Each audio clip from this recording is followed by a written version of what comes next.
Business is simple. It's just not easy.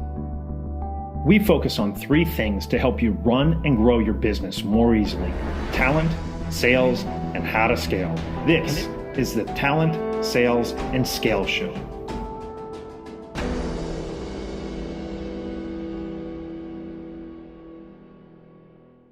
Hey everyone, Bryan Whittington with the Talent, Sales, and Scale Show. Today we have Galem Girmay with us, and we're going to be talking about probably a number of different topics. She's incredible with the community that she's developed. You can correct me if I'm wrong here, but I think RevGenius, I saw a post, went over 8,000 users in less than a year. So that's pretty darn impressive. She's in a number of other membership, but the real reason that Galem and I are talking today is women tend to do really well in sales. And there's a lot posted out there about how do we find more women to get involved in the role of sales? How do we engage with them, recruit them onto our teams, and really allow them to thrive? So that's going to be the main focus of today. So Galem, welcome to the show. Thank you, Bryan. It's really good to be here with you and finally have this conversation.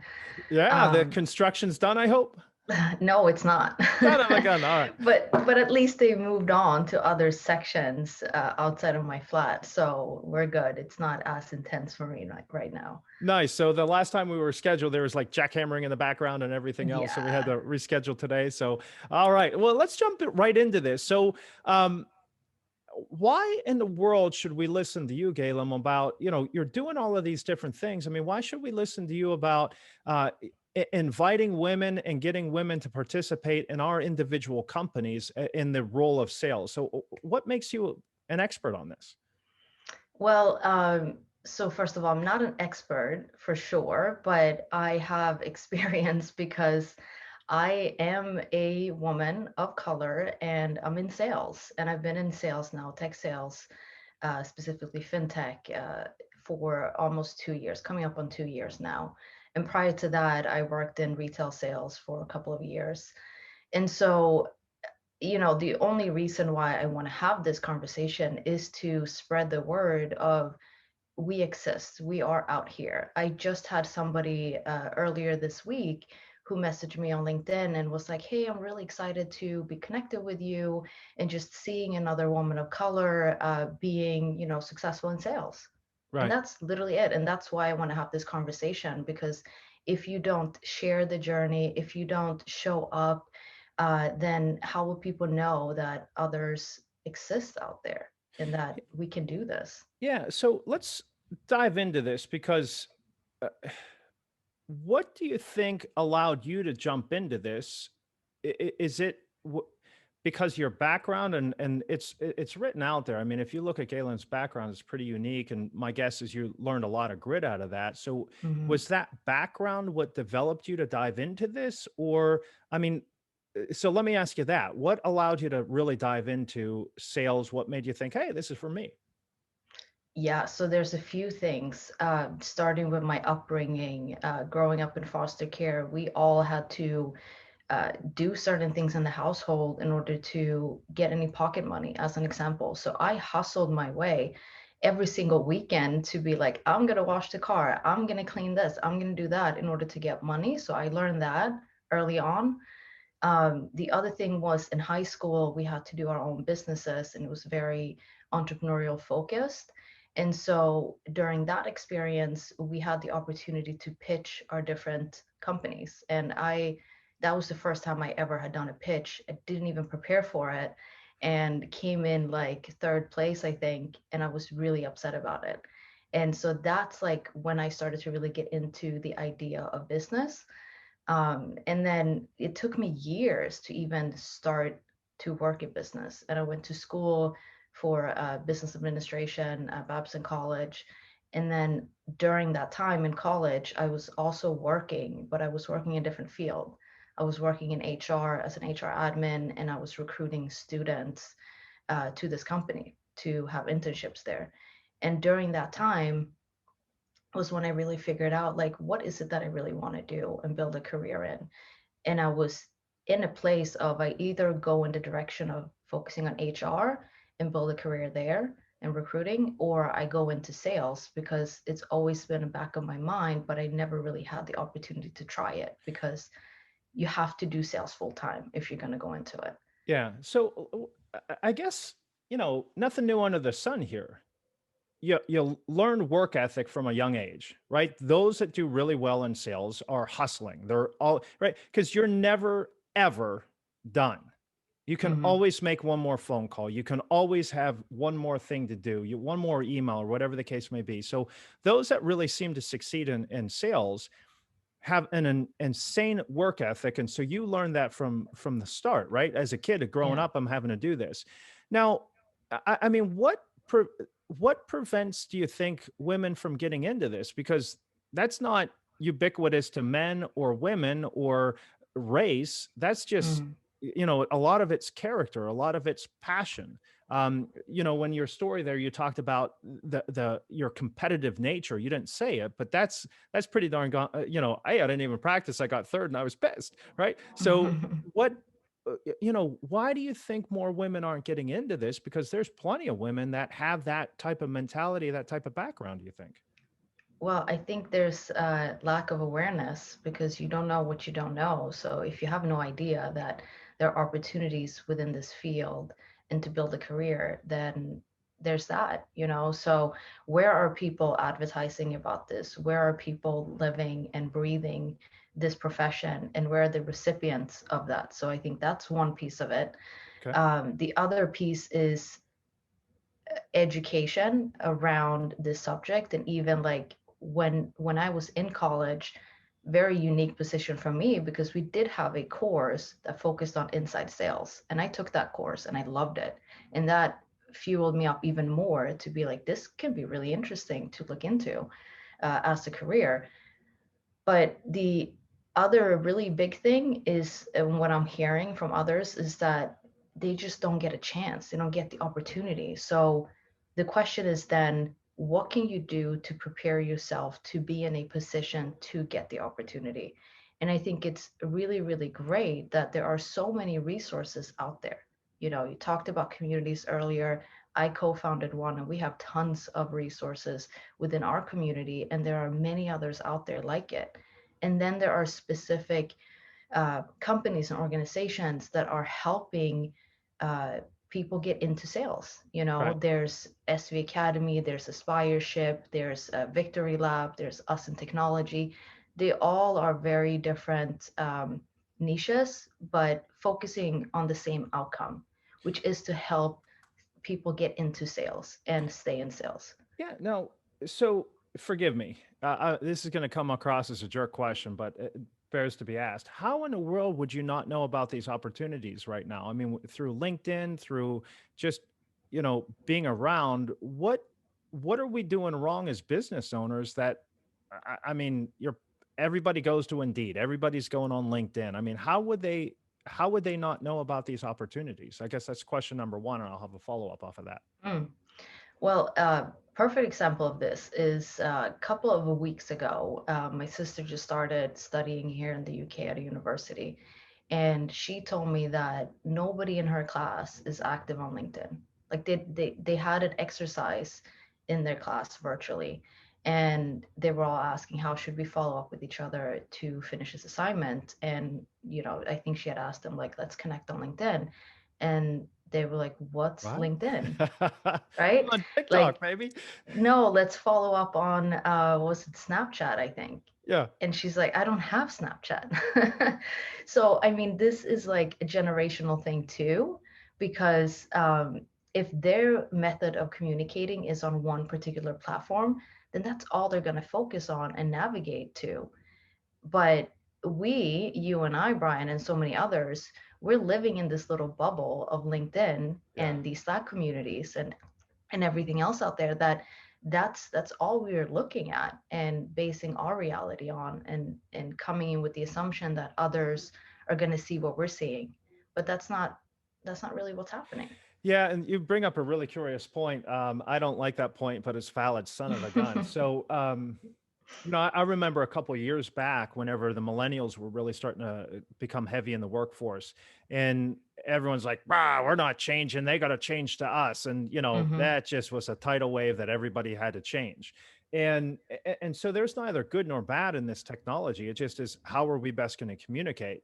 And Mm-hmm. within sales, yeah, listen, you got to communicate where your audience is. So it seems Exactly. like you're saying the number one thing that us entrepreneurs or us business owners should be doing is really getting on the Snapchat, getting on Instagram, getting on, I would, TikTok. yeah, I was going to say TikTok, but I'm like, I can't say it. So yeah, getting on TikTok.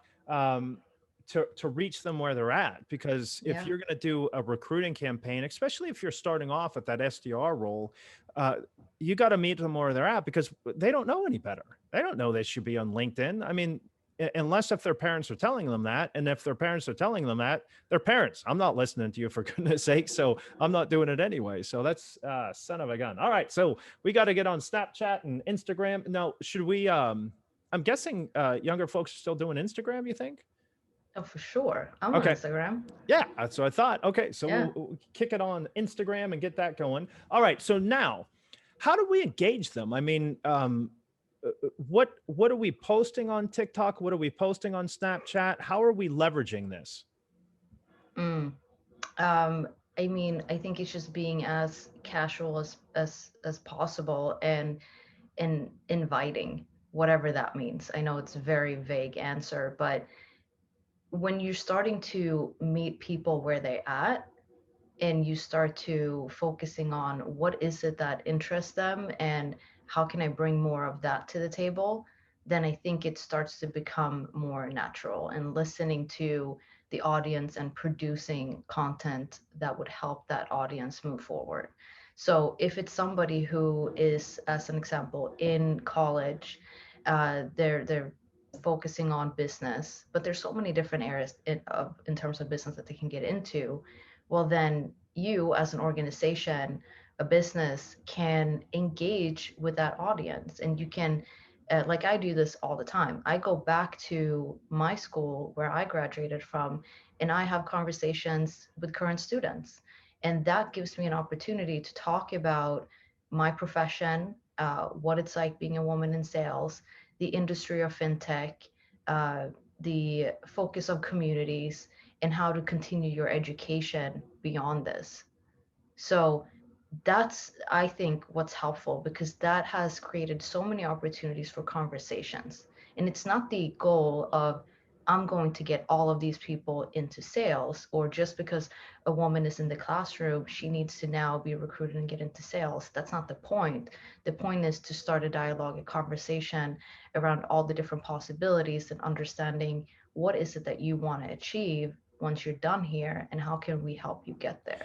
Yeah. So what's the conversation like whenever you're in the, whenever you're going back to the universities, you're talking with these students? What's their sense of what sales is? Because it's changed unbelievably over the last decade or so. And then in this last year, it's changed as much in the last year as it has over the last decade. What's the sense that the students have of sales? What are you hearing out there? Haven't been that much of a straightforward question that people are asking, what is sales today? But it's more like they're asking, so what do you do? And what does that mean? Because they're coming in with a blank page, Yeah. a lot of them, right? I mean, they have some preconceived notion of what sales is, but they don't understand what that means in the world that I'm living in. And so that's usually the open question of like, oh, so what is it that you do? And what's that all about? And that gives me an opportunity to explain to them at a very high level. But more so for me, because I went to a business school, the conversation has been very specific, and there's always like at least one student who's like, oh, I know you're working in sales and I'm interested in possibly going into sales. Could you tell me more about what you do every day? Yeah. Because I'm curious to understand that a little bit more. So that's like more of the conversation. And what usually happens, and what happened last time just a few weeks ago, was that we kind of tabled that conversation because it was a group getting together to answer questions for international students specifically.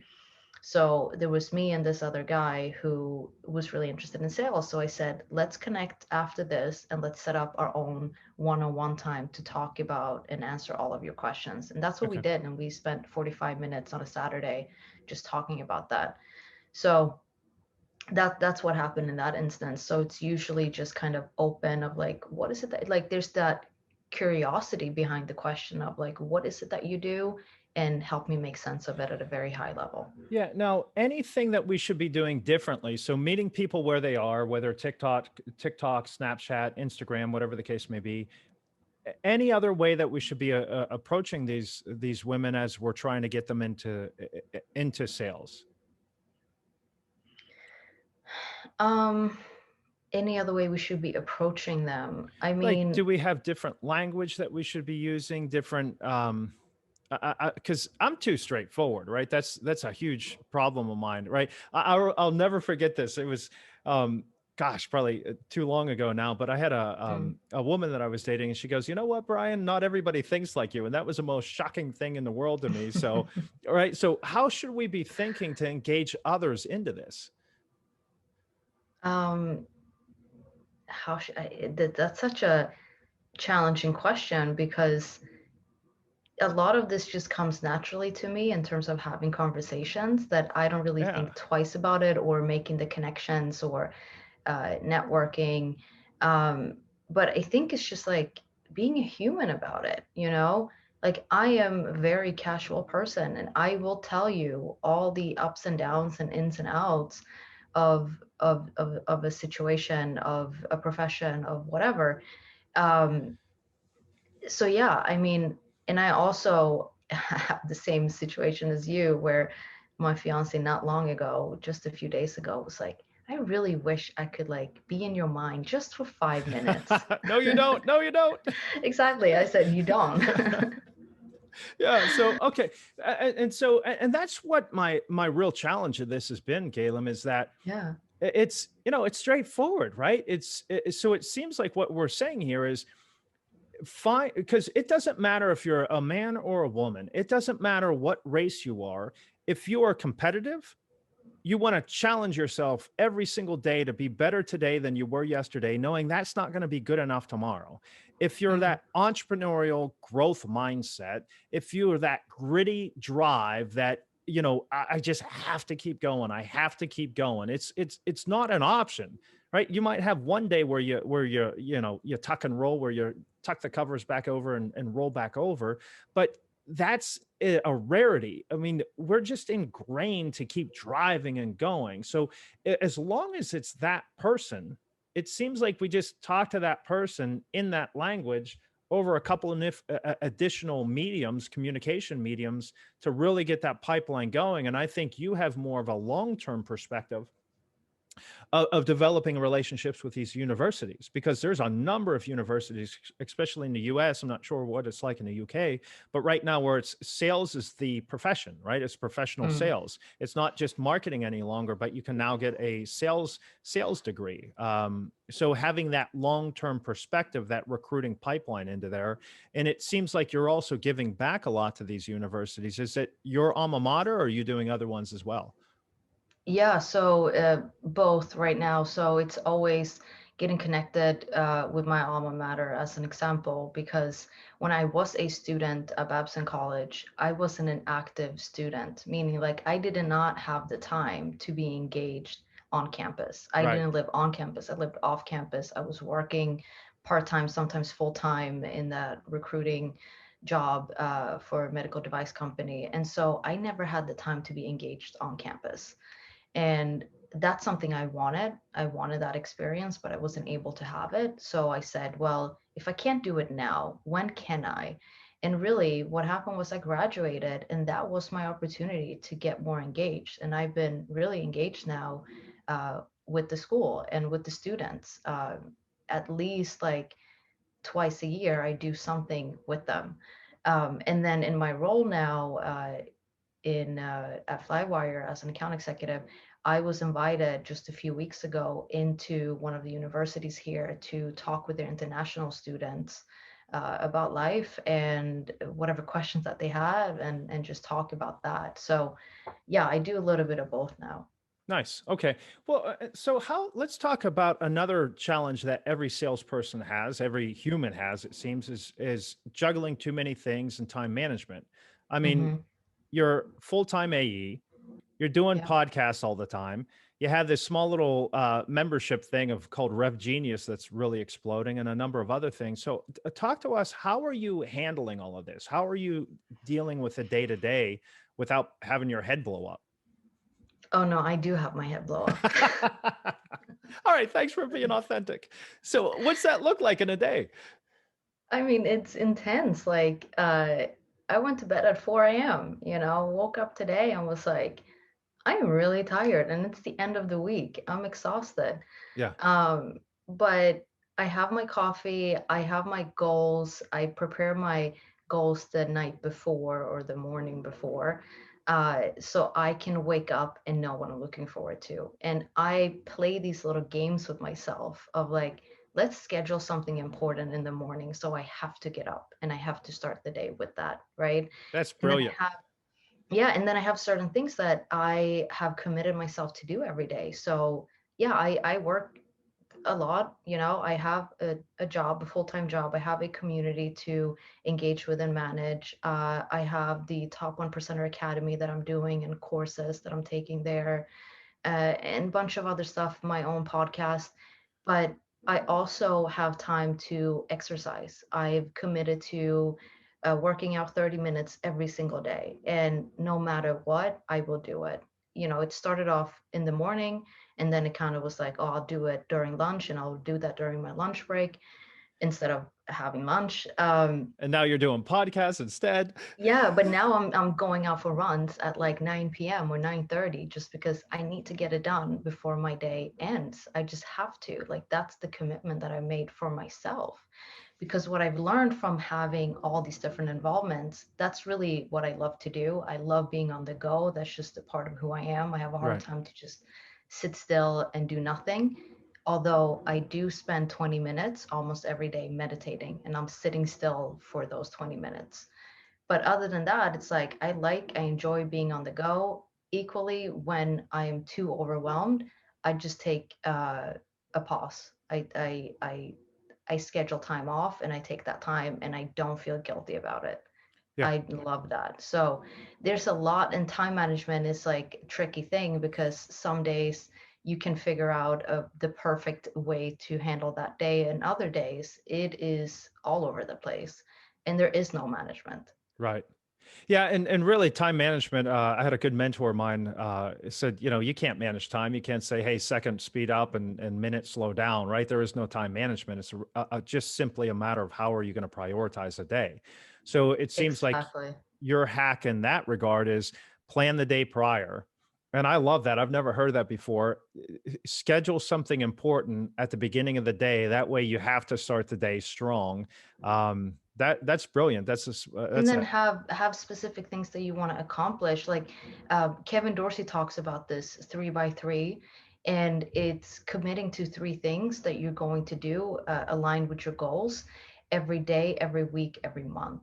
yeah. So that's super helpful to keep in mind. And then I also have reminders. Like I'm the person, and you can't see it behind me, but on my whiteboard, I have something that a mentor of mine said, Cynthia Barnes. She said, manage priorities, not your time. And that stuck with me and I wrote it down. It's been there for months now. And I look Yeah. at it every single day. Manage priorities, not your time. And so I do that, and I have things that I'm planning out and I'm delegating certain tasks to because I have help. Like it's not like I'm in a position of with work that I have other team members that I can help, to help me with my job. Like, no, I got to do that. But in terms of community stuff, we have tons of awesome people who are helping out in the community with RevGenius every single day. So there are Right. certain things that I easily can just delegate. And it's all about giving that trust to somebody else because RevGenius was like our baby, that we created just a couple of months ago. So in the beginning, I was being very protective of it and was like, no, I got to do everything. I got to be everywhere. And then now, as the community is growing, it's like, no, you know what? I can take a step back and I can let other people step up and they can be in charge of these other tasks. I Yeah. don't need to be everywhere and do everything. That's a hard lesson to learn. So it seems like you got that one pretty darn quickly. Now let's talk about. I wasn't expecting to go here, but I think it bears asking. Mm, Um, it's not my senses, and you can tell me I'm wrong here. It's not just goals because there's lots of people out there that have goals. mhm. It seems like there's something more than just setting goals that you're doing. So I don't want to put words in your mouth. So talk to me a little bit about that. You're taking these goals and how are you making them a reality? Yeah, so for me, it's setting the intentions and what I want the outcomes to be eventually. But more so, like, it's great to have an outcome. I think that what creates the purpose behind what you do. So no matter what, how you feel or how tired you are, there's a purpose and meaning behind it. But I'm also very much focused on what's the experience that I want to have every day. How do I want to feel when I wake up, and I want to feel excited about what I'm going to do. So today I woke up and I was like, oh, this is going to be an exciting day because I'm having this interview with Bryan and we're Yeah. going to talk about this particular topic. And that's exciting to me, you know? So, regardless of what the outcome would be from this conversation and whether people will enjoy hearing it or not, that's not what I focused on. I focused more on what's the experience, what's the journey we're going to have throughout the conversation. So I think more about the intention behind the actions and what that process will not just look like, but how it will make me feel and what impact that will have on other people at some point. Interesting. Okay, so that wasn't the answer I was expecting to give. So What did you I expect? I'm gonna dive down a little bit more Yeah. before I hit my what I was expecting to say. So when you talk about intentional, right? So Mm. so you have this vision in your mind of what you want it to be, this experiential, which I like that way. I've not heard anybody talk about that before. So purpose, yes, everyone knows that. You know, what's going to drive me is no matter how I feel, what's going to drive me is I'm so passionate about this. I'm so, filled with purpose to get this accomplished and going to get after it. But it seems to me that you're doing a couple of other steps that maybe you're just doing naturally that I think most people skip. So, what do you take this? Is there any in your experience that you want to have in this intentionality? Is Mm. there any steps in there? Is there any planning? What's that look like? Like you're asking about the tactical part of this. Correct. How do you go about this? Yes. Yeah, so I mean, I write it down because that's what makes it a reality to me is that I write it down so I can visualize what it is that I'm trying to accomplish and how I'm going to do that and why I need to do that. And not just like short term, what I'm trying to accomplish in the next couple of weeks or months, but like down the road, what does that mean and what does that look like and who does that affect other than me? Because I have other people I need to think about as well that needs to be with me on that journey, right? Like my fiance is going to be with me throughout this journey. So it's keeping him and his goals and his life in mind as well, Right. you know, to find that middle ground with certain things that I want to accomplish. Now, are you doing any planning along the way, milestoning it out as well? Yes, I do. So I think about it. I like to think about things in quarter, and that's because I now work in sales, and that is tactical and very much I can focus on something for 3 months, and then I can reevaluate at the end of those 3 months, add to it, remove it, etc., to whatever those goals are. And I'm trying to like I do a whole running list of things. Let's say I want to accomplish 20, 30 things or ideas or dreams that I have. And then I try to narrow it down and group things together and then focus on, okay, how am I going to do it? What do I need to do to get there? Why does this matter?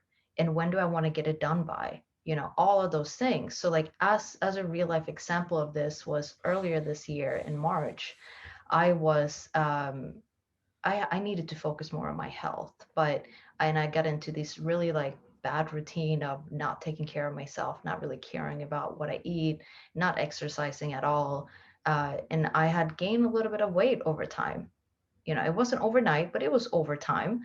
And I woke up one day and I just was like, enough. Like, this isn't good. I don't like this feeling that I'm having every day. I don't Right. like that my clothes aren't fitting well on me and that I have to go shopping because I really hate shopping. So I'm not excited about it. I really don't.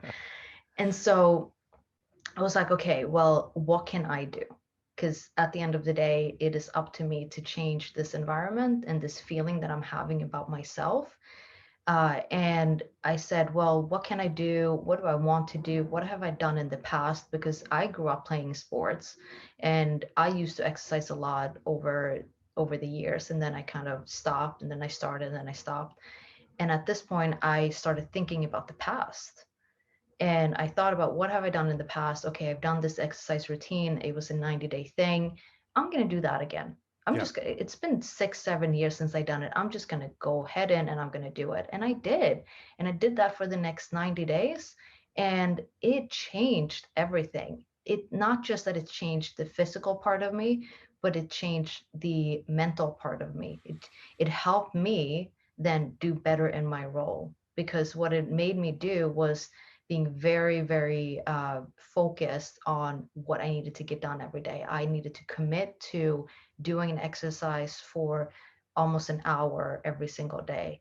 I needed to eat the right things. I needed to sleep enough hours. I needed to do all these little things to add up to the eventual outcome, which was that I lost almost 20 pounds doing that, which is Nice. crazy. But like that wasn't the goal though. I didn't say to myself, I'm gonna lose 20 pounds, but I did have some goals of, okay, I want to lose 10 pounds. I want to feel like this when this is over, because I remember the previous experience I had with that program. I want to get better habits. I want to do this. I want to do that by the end of those 90 days. So I had that as a particular goal. And so it was easy for me every day to find the opportunity to do an hour exercise Yeah. because So it was intentional. yeah, and that's it, right? And that's where I was expecting you to go. And I think that you're doing it naturally. And here's the challenge that we have. Whenever we do things naturally, we just think that everybody else does it.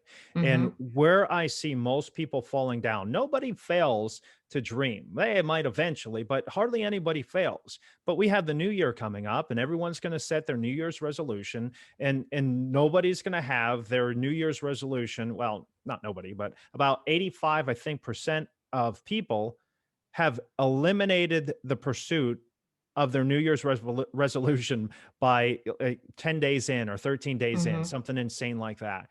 So, what Galem is doing here, and this is critically key, is she has her why, right? That's the purpose. And then she writes it down and visualizes it. What's my life going to look like whenever I'm doing this? Because that's going to be the motivation to get you there. And then she's intentional about planning out what it's going to be, all the steps, the milestones to it, and then she attacks it with fanatical discipline, right? So there's And another thing I want to add to this yeah. is the second part of it. That's all right what you just said. The other thing is accountability. I'm huge on accountability for myself. And the only way to hold myself accountable to do something, whether that's the exercise or my job or anything else that I've committed to doing, is to tell other people about it. Mm. So the moment I've shared, not just, yeah, I took notes of it, I wrote it down, I did all that, but then I go ahead and I share it with a few people, and now I need to be held accountable. Yeah, I love that. So that peer accountability, because if you go, I'm going to go to the gym, it's really easy to blow that off. But hey, I'm going to go to the Hmm. gym with so and so. It's that peer accountability is critical there as well. So I love that. And then I can't remember his name, but Jocko Willick, I think is his name. But Extreme Ownership is the book.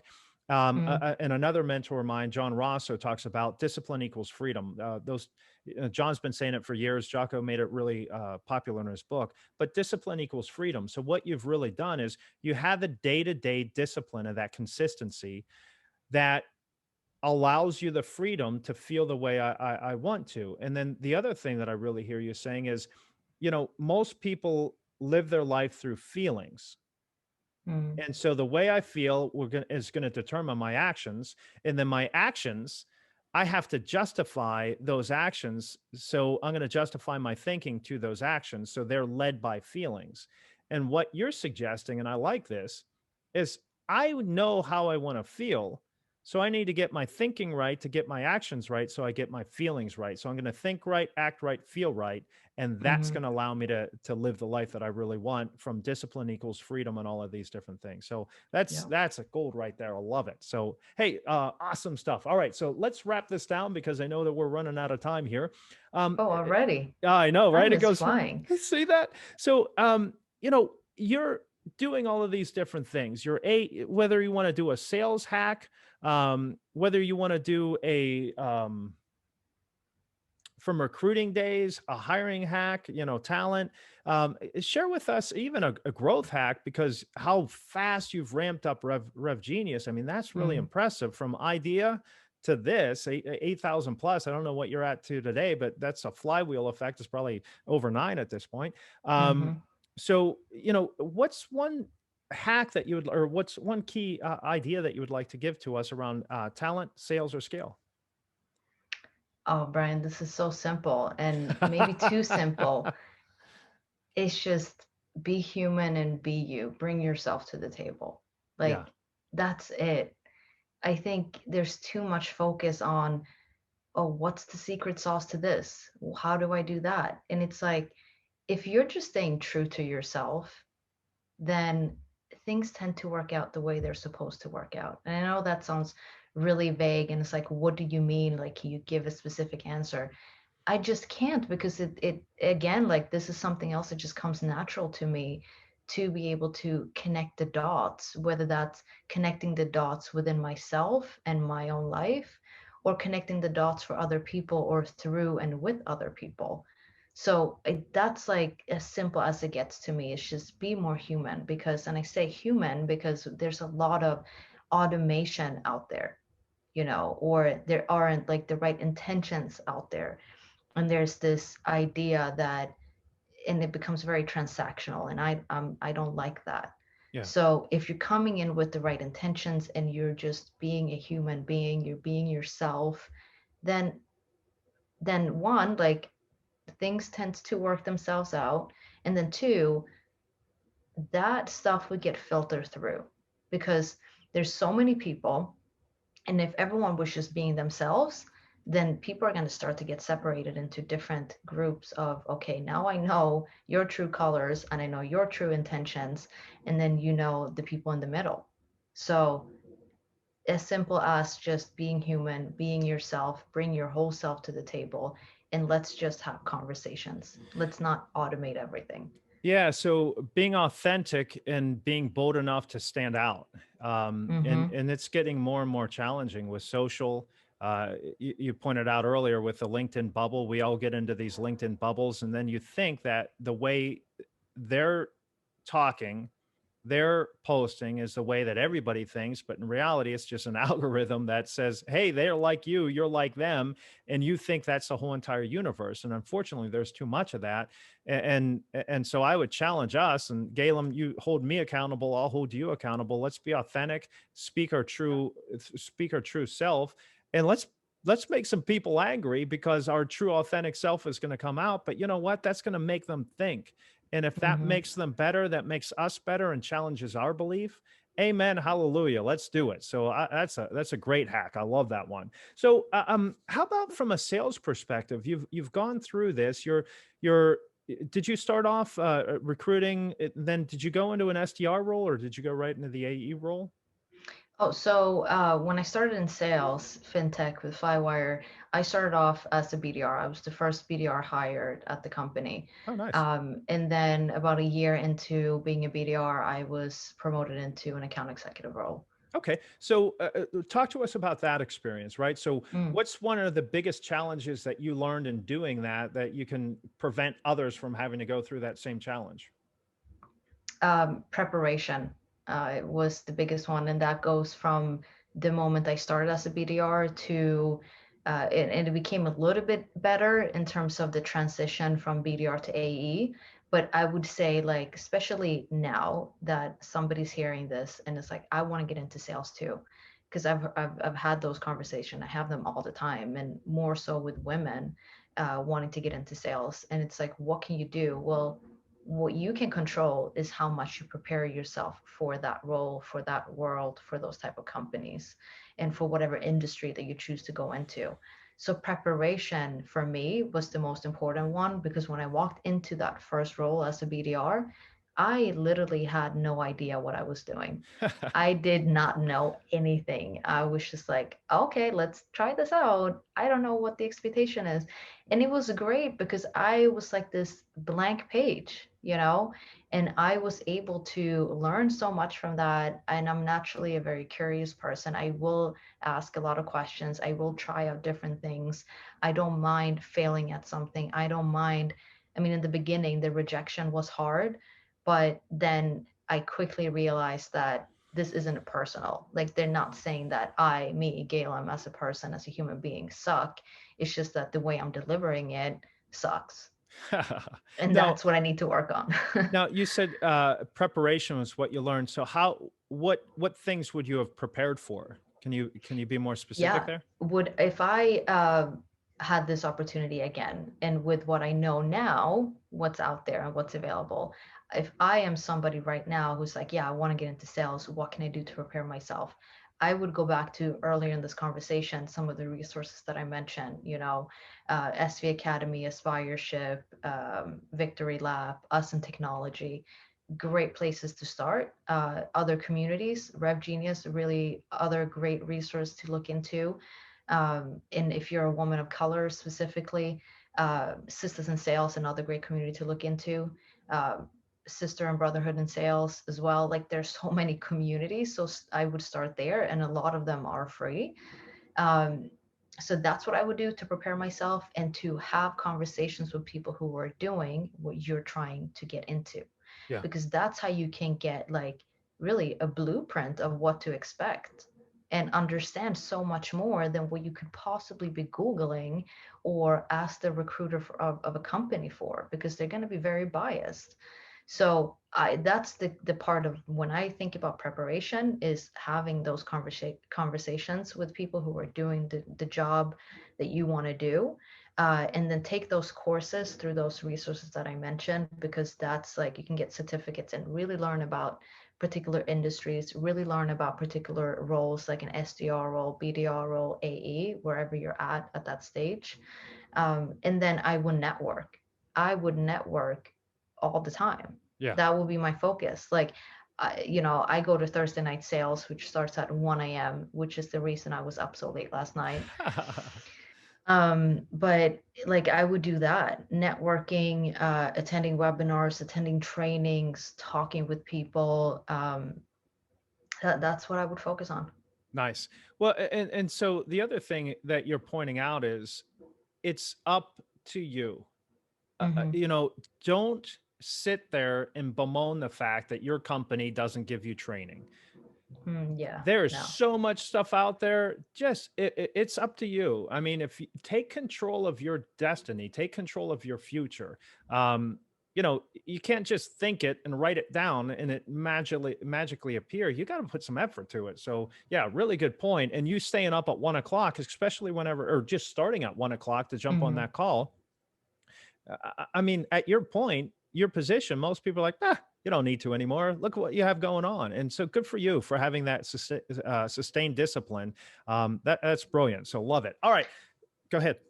Yeah, you talked about training, and you said don't wait for your company to provide you that, and you're absolutely right. I earlier this year was like, okay, I need to get some training. I want to check these things out, but they're costing me money. So what am I going to do? And now you're in the place of like, oh, I have an option. I can either wait for the company to maybe pay for it, or I can just use part of my own income to pay for it and just Yeah. get it done.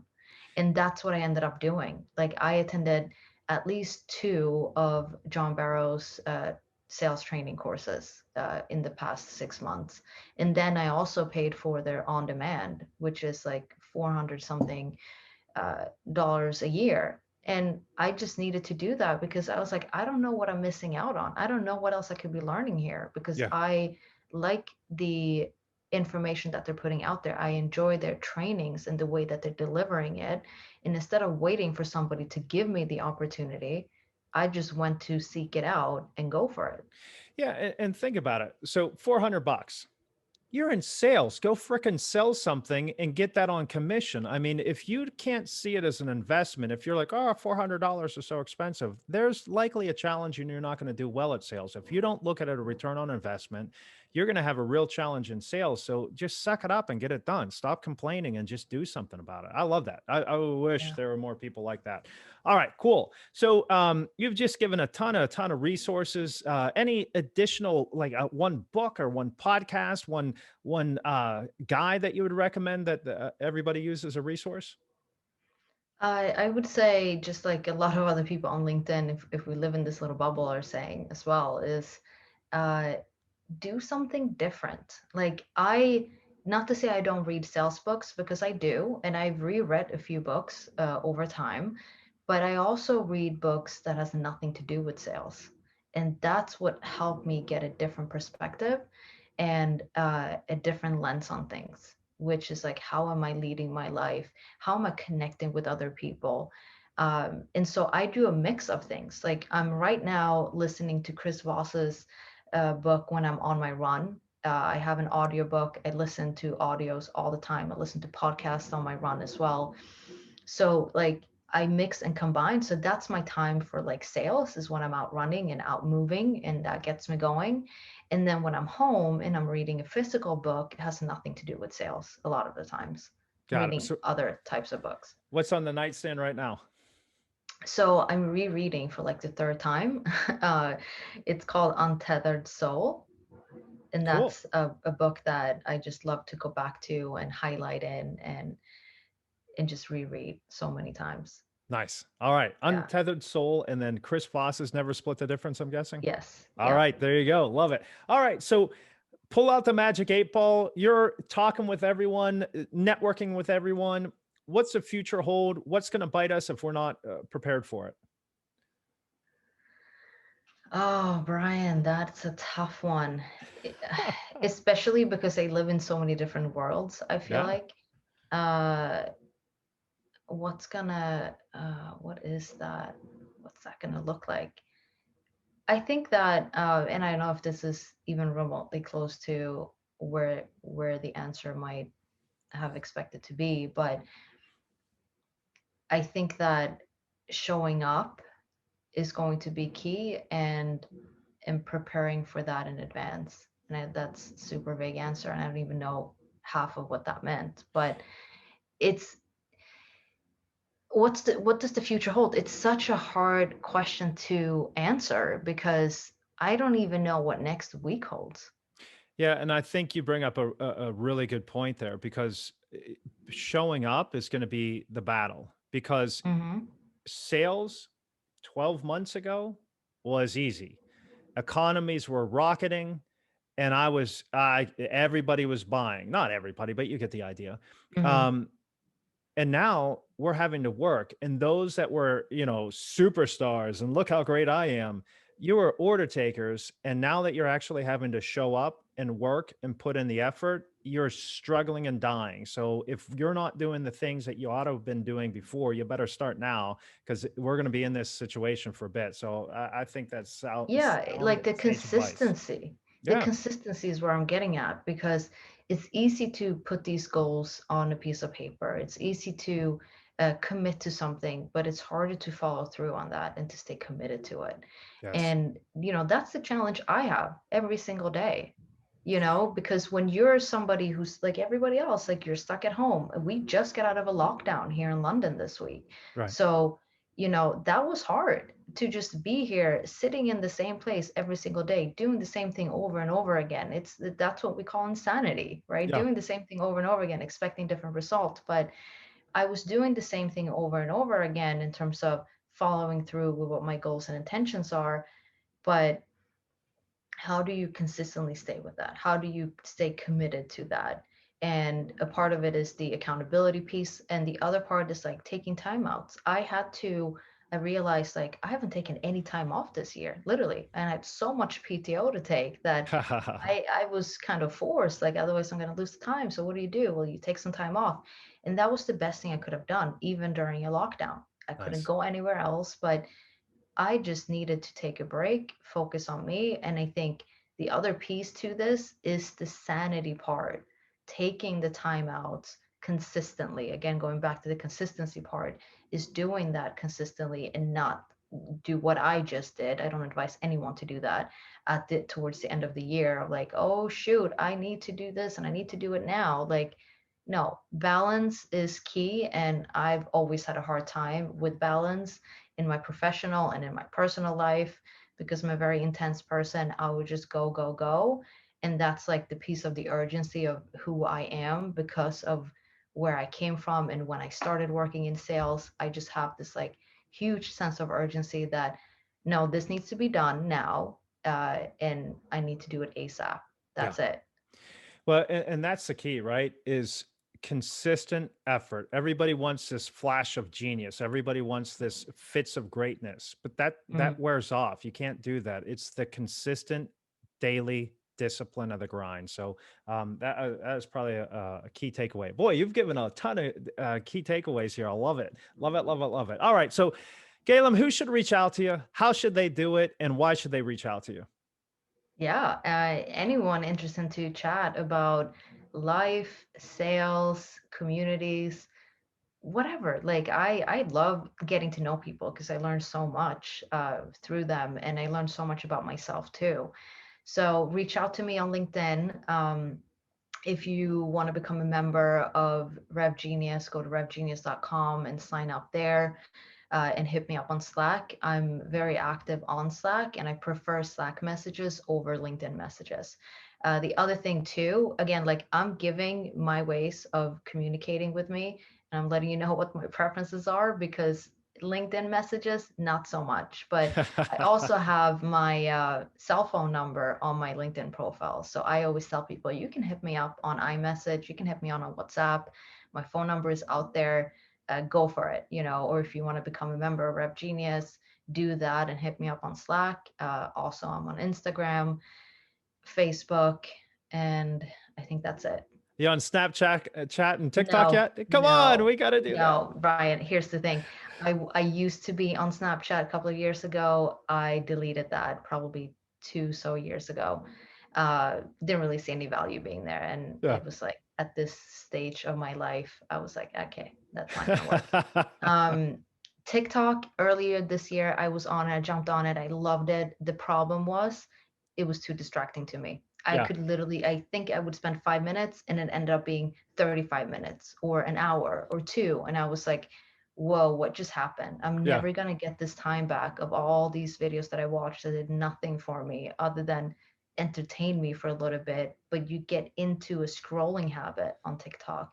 Yeah. So I was forced to delete the app. I Yeah. And forced myself to do it. that's some good self-awareness and discipline there. So, hey, well, I can't thank you enough. I hope everyone got as much out of this as I did. Galem, thanks so much. This is Bryan Whittington with this episode of the Talent, Sales, and Scale Show. Get after it.